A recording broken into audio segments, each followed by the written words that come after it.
우리는 지금까지 잠언 1장에서 8장까지를 보았습니다. 아버지가 아들에게 주는 지혜 교훈과 거리에서 외치는 지혜 여인의 목소리를 들었고요. 골목길에서 유혹하는 음녀라고 하는데 어리석음의 이야기도 보았으며 창조 때부터 하나님과 함께 계셨던 지혜의 우주적 위치까지도 살펴봤습니다. 그리고 오늘 본문인 9장은 지금까지의 모든 이야기가 수렴되는 대단원의 막입니다. 두 여인의 마지막 초대로서 한 여인은 집을 짓고 잔치를 준비해서 어서 오십시오 라고 말하고요. 또 다른 여인도 집문에 앉아서 이리로 오십시오 라고 합니다. 겉보기엔 똑같은 초대처럼 들리지만 그 끝은 생명과 죽음으로 갈리는데요. 두 가지로 함께 말씀 나누도록 하겠습니다. 자, 첫 번째, 7 기둥 위에 선 잔치입니다. 지혜를 4가지 동사로 설명합니다. 먼저 지혜는 일합니다. 1절 2절 집을 짓고 7 기둥을 다듬고 짐승을 잡으며 포도주를 혼합하여 상을 갖춥니다. 7 기둥은 완전함의 상징으로 지혜의 집은 튼튼해서 무너지지 않습니다. 여기서 포도주를 혼합한다는 것은 포도주의 향신료를 섞는 것으로 고대 중동에서 최고급 잔치를 의미했습니다. 즉 손님을 위해 특별한 정성을 들여 계피, 모략, 꿀 같은 것들을 섞어서 맛의 풍미를 더하는 것입니다. 그러므로 지혜는 게으르지 않습니다. 목적을 가지고 움직이며 정성으로 준비합니다. 튼튼하고 무너지지 않는 7 기둥의 기초 위에 차려진 잔치입니다. 자, 둘째, 지혜는 초대합니다. 그런데 3절을 보세요. 자기의 여종을 보내어 성중 높은 곳에서 불러 이르기를. 지혜가 초대를 하는데요. 직접 나서지 않고 여종을 보냅니다. 지혜는 모든 것을 직접 준비했습니다. 그런데 초대만큼은 겸손하게 여종을 통해서 하고 있는 것입니다. 자신이 나서서 내가 이렇게 대단한 잔치를 열었어! 준비했어! 라며 떠들지 않습니다. 이것이 세 번째인데요. 지혜가 여종을 보냅니다. 그런데 초대의 내용이 놀랍습니다. 4절, 완벽한 사람만 초대하지 않고요. 어리석은 자, 지혜 없는 자 모두를 초대합니다. 그러면서 말씀합니다. 잠언 9장 6절입니다. 어리석음을 버리고 생명을 얻으라, 명철의 길을 행하라 하느니라. 자, 보세요. 보통은 어리석음을 버리고 지식을 얻으라던가 지혜를 얻으라고 해야 맞을 것 같습니다. 그렇죠. 그런데 왜 어째서 생명을 얻으라고 하는 걸까요? 그것은 성경에서 말하는 어리석음의 반대가 지혜나 지식이 아니라 바로 생명과 직결되기 때문입니다. 어리석음은 단순한 무지가 아닙니다. 영적인 죽음의 상태를 가리킵니다. 아니, 무슨 지혜가 없다고 죽어요? 예, 잠언이 말씀하는 지혜가 그렇습니다. 누구라도 와서 지혜를 통해 생명을 얻으라고 우리를 초대하는 것입니다. 끝으로 지혜는 책망을 받아들입니다. 지혜는 일하고요, 보내고요, 초대합니다. 이것은 학력, 지능, 재산과 전혀 상관없는 초대이며 값없이 누구라도 올 수 있습니다. 단 입장하기 위해서는 자격이 필요한데요. 바로 책망을 받아들이는 태도입니다. 잠언 9장 7절 8절입니다. 거만한 자를 징계하는 자는 도리어 능욕을 받고 악인을 책망하는 자는 도리어 흠이 잡히느니라. 거만한 자를 책망하지 말라. 그가 너를 미워할까 두려우니라.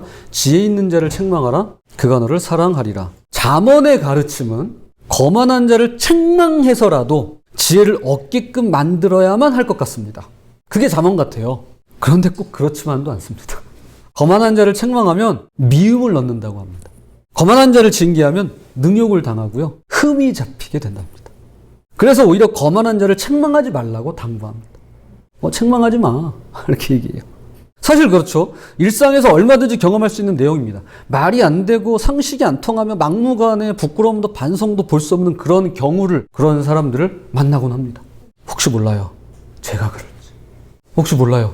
우리 중에 있을지. 그리고 그것도 모자라 소셜미디어를 통해 자신이 끝까지 옳다고 주장하면서 자신이 무슨 잘못을 했냐며 억울함을 호소합니다. 이런 걸 피해자 코스프레라고 하죠.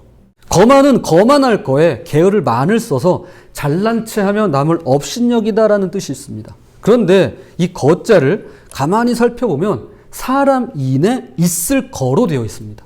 즉 거만이란 자기 안에 갇혀서 남의 말을 듣지 않는 것이라고 정의해도 좋을 것입니다. 그래서일까요? 거만한 자는 귀를 막고 남의 말을 듣지 않는 특징이 있습니다. 반면에 지혜 있는 자의 경우 책망을 받아들이고 더 지혜로워지는 것을 보게 됩니다. 잠언 9장 9절 10절입니다. 지혜 있는 자에게 교훈을 더하라. 그가 더욱 지혜로워질 것이요 의로운 사람을 가르치라. 그의 학식이 더하리라. 여호와를 경외하는 것이 지혜의 근본이요 거룩하신 자를 아는 것이 명철이니라. 여호와를 경외하는 것이 지혜의 근본이라는 말씀이 잠언 1장 7절에서 시작해서 여기 9장에 다시 등장합니다. 잠언 1장에서 9장 전체를 이렇게 감싸는 요거를 국어 시간에 배울 거예요. 수미상관 또는 수미쌍관 구조라고 말합니다. 그래서 괄호 같은 거예요. 이렇게 괄호 치듯이 마치 보자기로 이렇게 감싸고 있는 모습입니다. 결국 지혜라는 것은 하나님을 경외하는 데서 시작되고 하나님을 경외하는 것으로 완성되는데요. 그래서 지혜로운 사람은 날이 많아지고 생명이 해가 더해집니다. 그야말로 웰빙입니다. 그러나 거만한 사람은 12절 혼자 해를 당합니다. 그는 책망을 거부하기에 진정한 친구가 없습니다. 자기 생각만 옳다고 주장하다 보니 사람들이 하나둘 떠나가고 공동체와 단절된 채 결국 혼자 남게 됩니다. 주위를 보면 끝까지 자기 주장만 펴다가 외톨이가 된 사람들이 있습니다. 소셜미디어만 봐도 자신이 얼마나 옳은지 증명하려다가 모든 관계를 잃어버린 사람들이 보입니다. 반대로 지혜로운 사람은 책망을 사랑으로 받아들입니다. 그래서 주변에 진실한 친구들이 있습니다. 그리고 그런 친구들을 둡니다. 함께 성장하는 공동체가 있고 생명이 더해집니다. 이것이 7기둥으로 튼튼하게 무너지지 않는 기초 위에 차려진 잔치입니다. 지혜처럼 정성껏 일하고 섬기는 마음으로 초대하며 겸손하게 보내고 책망을 달게 받으며 여호와 경외하기를 힘쓰는 우리 모두가 되었으면 좋겠습니다. 자, 이제 두 번째입니다. 집 문턱에 앉은 게으름입니다. 앞서 지혜가 우리를 불렀다면 이번엔 미련한 여인이 등장합니다. 잠언 9장 13절 14절입니다. 미련한 여인이 떠들며 어리석어서 아무것도 알지 못하고 자기 집 문에 앉으며 성은 높은 곳에 있는 자리에 앉아서 뚜렷한 대조가 나타나고 있습니다. 지혜는 일합니다. 반면에 미련함은 앉아 있습니다. 지혜는 포도주를 혼합합니다. 그런데 미련함은 아무것도 준비하지 않습니다. 지혜는 여종을 보냅니다. 그러나 미련함은 자기가 떠듭니다. 자기 자랑을 합니다. 지혜는 겸손합니다. 미련함은 거만합니다. 지혜는 준비합니다. 미련함은 게으릅니다. 대조를 이루죠. 그런데 더 심각한 것이 있습니다. 14절 성은 높은 곳에 있는 자리에 앉아서 라고 합니다. 전에는 잠언 7장에서처럼 음녀가 골목 어두운 곳에 있었습니다. 그러나 이제는 대낮에 높은 곳에서 공개적으로 활동을 합니다. 부끄러움이 사라진 것이죠. 낯이 두껍고 뻔뻔스러워 부끄러움을 모르는 후한무치입니다. 성경은 이것을 아무것도 알지 못하는 어리석음 때문이라고 말씀하는데요. 오늘날 심리학자들이 부끄러움을 모르는 것을 지능의 문제라고 보는 것과 일맥상통합니다. 그런데 미련한 여인이 원래 그쪽으로 갈 생각이 없었던 사람들, 그러니까 미련한 쪽으로 가지 않으려고 했던 사람들이에요. 그쪽으로 갈 생각이 없었던 사람들, 자기 길을 바로 가는 사람들을 붙잡습니다. 그러면서 이렇게 외칩니다. 잠언 9장 15절 16절입니다. 자기 길을 바로 가는 행인들을 불러 이르되 어리석은 자는 이리로 돌이키라 또 지혜 없는 자에게 이르기를. 자기 길을 바로 가는 자라 할지라도 그 가운데 어리석은 자와 지혜 없는 자를 향해서 외치는 겁니다. 그러니까 자기 일을 해요. 오늘 내가 해야 될 일, 내가 오늘 만나야 될 사람, 내가 가야 될 길이 있어요. 거길 가요. 근데 그 가운데도 어리석은 자와 지혜 없는 자를 향해 외치는 겁니다. 뭐라고요? 이리로 돌이켜라. 미련한 자, 미련한 나에게로 와라. 라고 말하는 겁니다. 그런데 잠시만요. 이 말씀이 4절에도 똑같이 나옵니다. 잠언 9장 4절. 어리석은 자는 이리로 돌이키라 또 지혜 없는 자에게 이르기를. 자, 4절과 16절이 완전히 똑같은 구절임을 확인할 수 있습니다. 그러니까 4절에서 지혜도 어리석은 자는 이리로 돌이키라 라고 하고요. 16절 미련함도 어리석은 자는 이리로 돌이키라 라고 말하고 있는 것입니다. 똑같은 말과 똑같은 초대죠. 미련한 사람들, 어리석은 자를 똑같이 불러요. 저는 이 말씀을 굉장히 주의 깊게 봐야 한다고 생각하는데요. 왜냐하면 이것이 사탄의 고도의 전략이기 때문입니다. 고린도 후서 11장 14절. 이것은 이상한 일이 아니니라 사탄도 자기를 광명의 천사로 가장하나니. 사탄은 하나님을 흉내내고 천사로 가장합니다. 이게 사탄이 하는 일 중에 하나입니다. 그래서 영어 표현에 ape of God 이라고 하는 말이 있어요. ape of God. ape가 유인원입니다. 그런데 중세 영어로는 모방자라는 뜻이 있습니다. 이 느낌이 오지 않습니까? ape of God. 하나님 흉내내는 거예요. 그래서 어거스틴의 경우 사탄을 하나님의 유인원, 즉 하나님의 모방꾼이라고 말했습니다. 우리가 봤던 요한계시록에서 사탄이 하나님의 삼위일체를 모방합니다. 용, 짐승, 그리고 거짓 선지자가 그것이죠. 또한 마태복음 4장에서 사탄이 광야에서 예수님을 시험할 때 하나님의 말씀으로 유혹했습니다. 여러분 짝퉁을 아실 겁니다. 진짜를 본뜬 모방품이죠. 그런데 짝퉁은요, 아무거나 만들지 않습니다.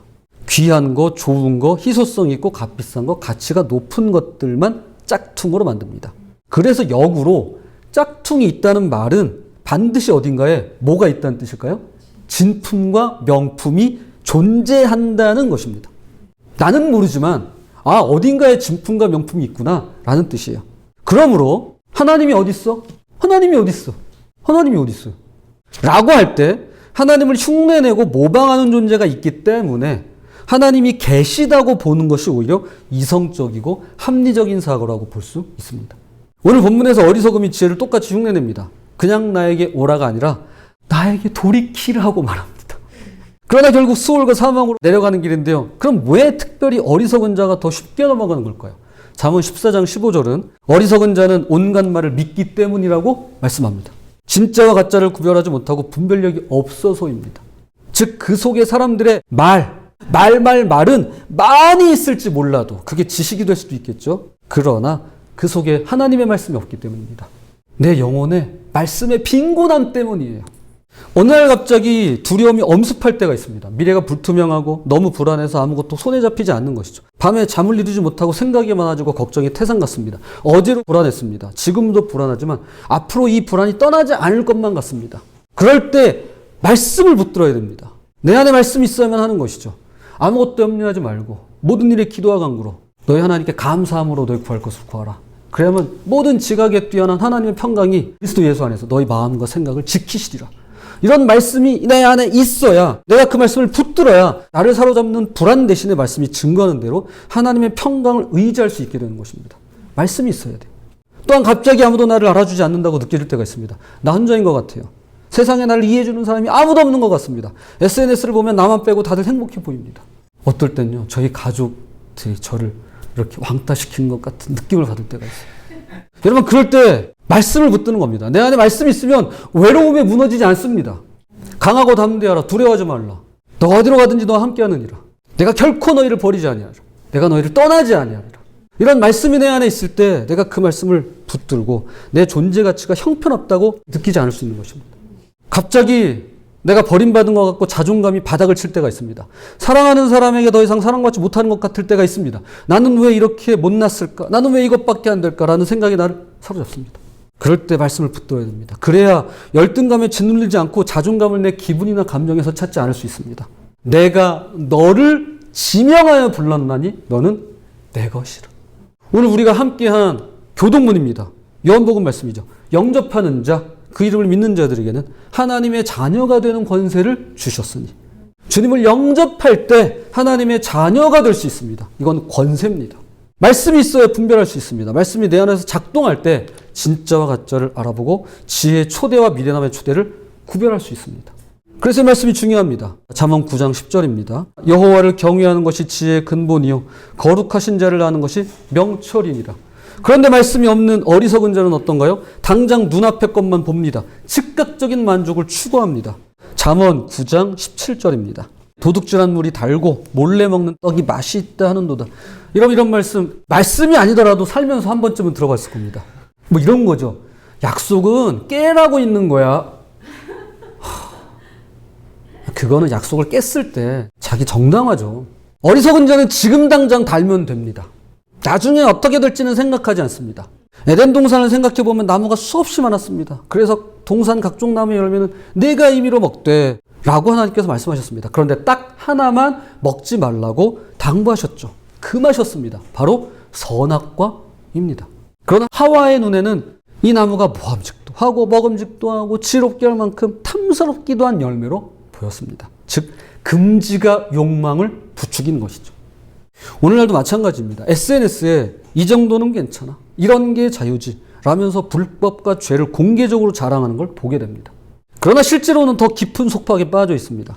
이것이 금지된 것의 거짓 약속이죠. 이것은 거짓말입니다. 잠언 9장 18절입니다. 오직 그 어리석은 자는 죽은 자들이 거기 있는 것과 그의 객들이 수월 깊은 곳에 있는 것을 알지 못하느니라. 알지 못하는 것, 이것이 가장 큰 비극입니다. 고 팀 켈러 목사는 그의 책에서 이렇게 말합니다. 인용하겠습니다. 대개 생명과 죽음은 삶의 길이가 아니라 질을 가리킵니다. 살아있다는 말은 경우에 따라 평온한 마음이라는 잠언 14장 30절의 심리적 행복이나 15장 27절의 사랑의 관계를 지칭합니다. 또 어떤 때는 21장 21절의 영적 생명, 즉 하나님과의 관계를 뜻하기도 합니다. 그러므로 참된 삶을 놓치면 지상의 물리적 생명이 끝나기도 전에 이미 사망의 영역에 들어서게 됩니다. 하나님과 단절되어 영적으로 점점 눈멀고 덧없고 완고해지는 삶은 영적 송장과 다를 바 없습니다.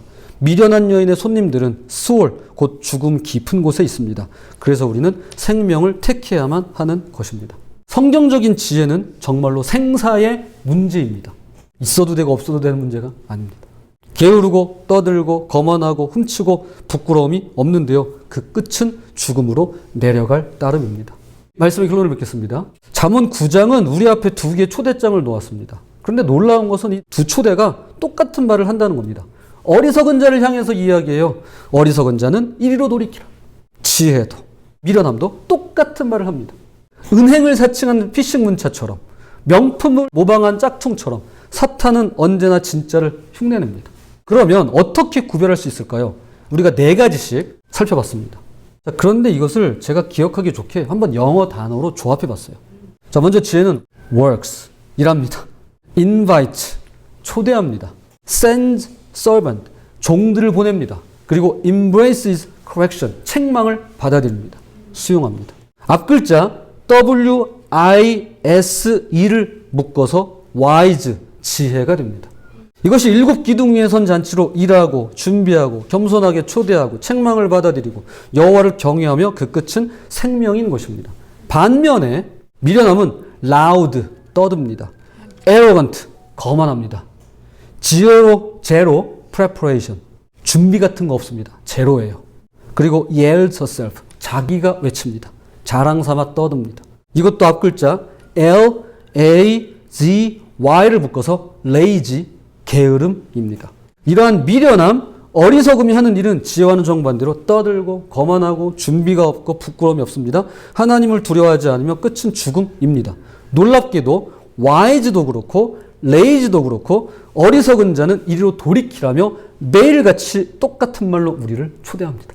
아침에 눈을 뜰 때, 직장에 갈 때, 학교에 등교할 때, 사람들을 만날 때, 어떤 결정을 내릴 때, 잠자리에 들기까지 두 목소리가 외칩니다. 하나는 수고스럽더라도 정직하게 살아라, 일하라, 준비하라, 책망을 달게 받아라, 하나님을 경외하라, 그리고 말씀을 붙들라고 합니다. 반면에 다른 하나는 속살거립니다. 그냥 앉아있어. 무슨 일을 해. 열심히 안 해도 돼. 너 말이 다 맞아. 그 정도는 괜찮아. 아무도 몰라. 주장하고 우기기만 하면 돼. 라고 말이죠. 속살거립니다. 부디 여호와를 경외하시기 바랍니다. 그것이 지혜의 근본입니다. 책망을 받아들이시기 바랍니다. 그것이 지혜 있는 자의 표식입니다. 말씀을 붙드시기 바랍니다. 그것이 분별의 힘입니다. 그렇게 와이즈, 지혜를 택하고 생명의 길로 향하는 저와 여러분이 되시기를 주님의 이름으로 부탁을 드립니다.